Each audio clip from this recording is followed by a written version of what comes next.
So today, I'm going to talk about a very special motorcycle. At least it's very special to me. One of the ones that I have in my collection that I really enjoy riding. It gets a whole bunch of compliments, not just for the way it looks, for the way it sounds. And I get people asking me all the time, especially on Facebook pages dedicated to this bike, same with forums and whatnot. But this is it right here. So as you can tell by the title, you know what this is. This is a 2004 Honda RC51. Now, this one was actually owned by a friend of mine who bought it brand new, did a whole bunch of customization to it, a whole bunch of work, and last few years he had gotten sick. I helped him maintain this bike and a few other bikes in his collection until his untimely passing. And this was one of his favorite bikes. It's definitely one of my favorite bikes. So let's go over what he's done. Because again, I get a whole bunch of questions as to the customization of it. And you'll see why. So let's start off with the forks. Now, as you can see, they are Öhlins forks, but they're not just any Öhlins forks. There's only a couple of Öhlins forks that you were able to get for the RC51. And these forks here are actually WSBK spec. So brand new. I don't remember the exact cost, but they were well over $10,000. Okay, and they make the bike handle like awesomely, very, very, very good. The next upgrade we'll look at is the Pvm calipers and Pvm master cylinder.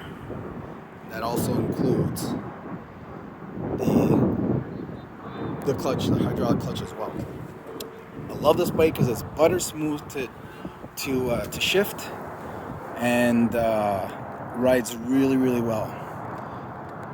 Next up, from PVM, so we have the Pvm Wheels, which are the like the honeycomb style. I forgot how many spokes, but really, really awesome wheels.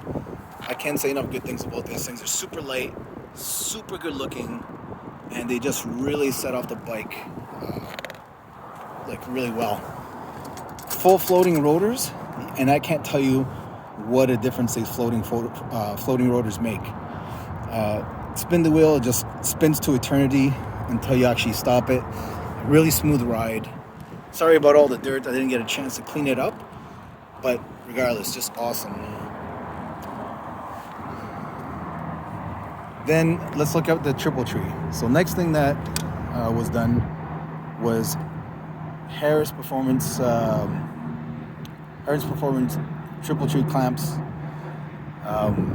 mostly for looks. Obviously Öhlins, can't go wrong with Öhlins. Steering damper. And then when we look at the rear sets, again, these are Harris Performance rear sets.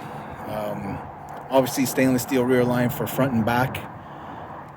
Now if we move over to the swing arm, it's polished, again needs to be cleaned up. Custom silver carbon fiber hugger. Yes, I know what everyone wants me to discuss next, and we'll get into that. Obviously rear Öhlins shock. Okay, let's just do a quick walk around. So the bike actually has shy of 10,000 kilometers. However, it actually has a little less than that because it is geared and the speedo healer was never put on, so it's probably got maybe just a little bit over 8,000 kilometers. So I forgot how many miles that is, but obviously it's not a lot.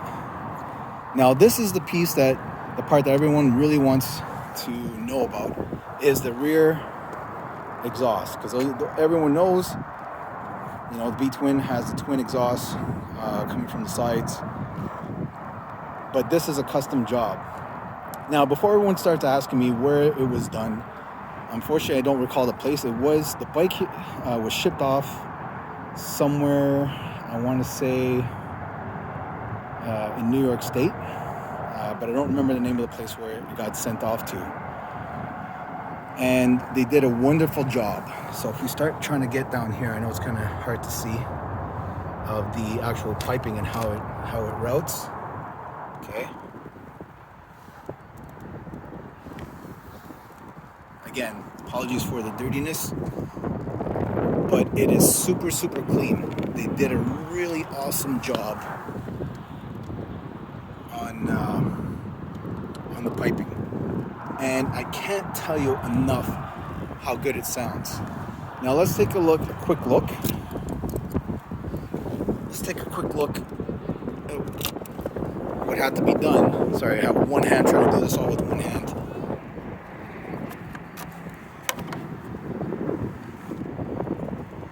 To make the exhaust fit. So the undertail, the undertray, had to be cut. Modified piece had to be put in, and I'm going to do some more work to it because I don't actually like the way it sits right now.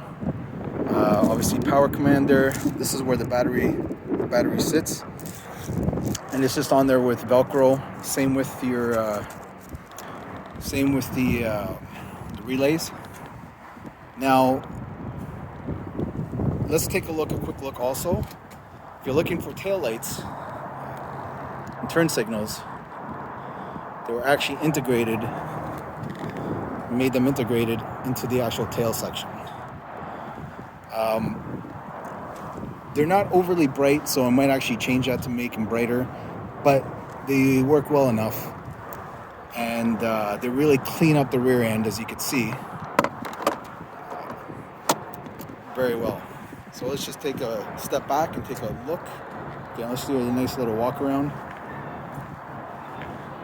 Now it does have a couple little scuffs from being in the garage. Nothing major, of course, like a little scratch on the front there.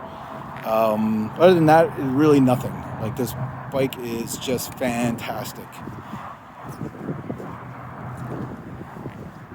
Now I know it's not going to come up on camera how it sounds. I recently took it to a bike meet, and a lot of people were just waiting for me to actually depart so they could hear how the bike actually sounds. And it's not going to come up well on camera, but it sounds exactly like you expect the RC51 V-twin to sound.